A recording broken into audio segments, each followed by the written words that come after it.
Mesdames et messieurs, bonjour et merci de nous suivre sur Vision 24 TV. À présent, le bulletin d'information. Nous ouvrons ce bulletin d'information avec le CEPE, session 2024 en Côte d'Ivoire.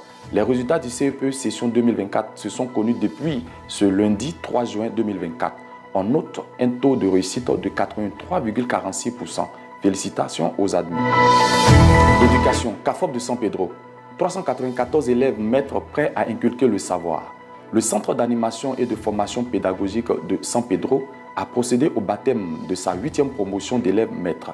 La cérémonie officielle s'est déroulée le 1er juin 2024 à l'espace Rotary, sous la présidence du préfet de région et en la présence du maire de la commune, autour du thème « Responsabilité de l'instituteur dans l'éducation de l'élève, garant d'une école de qualité ». Insécurité. La gendarmerie interpelle un individu avec plusieurs armes de guerre en possession.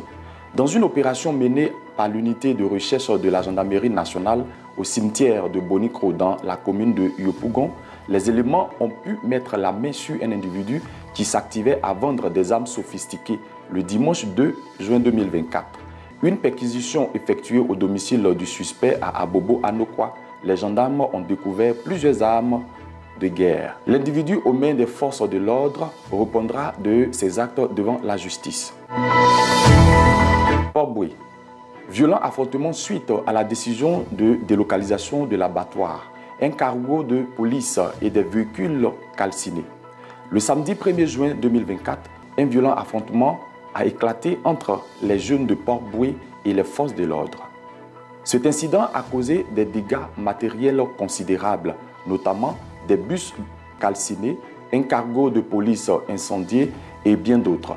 La colère des jeunes de l'abattoir trouve ses racines dans une décision controversée de la délocalisation annoncée par le ministre-gouverneur du district autonome d'Abidjan, Cissé Ibrahima Bakongo. La situation, bien que tendue, a été rapidement circonscrite grâce à l'intervention des forces de l'ordre. Coopération bilatérale. Abidjan et Séoul veulent accroître leurs échanges commerciaux. Le président de la République, Alassane Ouattara, et son homologue coréen se sont entretenus le lundi 3 juin 2024 à Séoul, en Corée du Sud.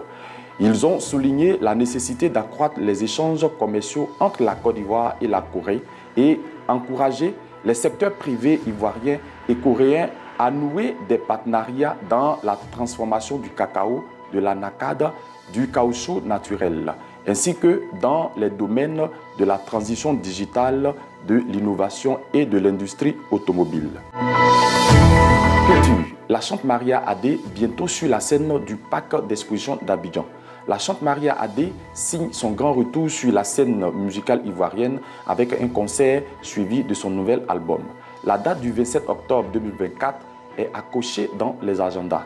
Après des années d'absence sur la scène musicale ivoirienne, Maria Adé, la chanteuse qui vit désormais aux États-Unis d'Amérique, donnera un concert live au Parc des Expositions d'Abidjan. L'annonce a été faite lors d'une conférence de presse qu'elle a animée dans la soirée du 31 mai 2024 au plateau. Guindé Festival, la deuxième édition sous le sceau de la communion et la cohésion. Guindé Festival, un événement d'envergure pour valoriser les diversités culturelles Bo.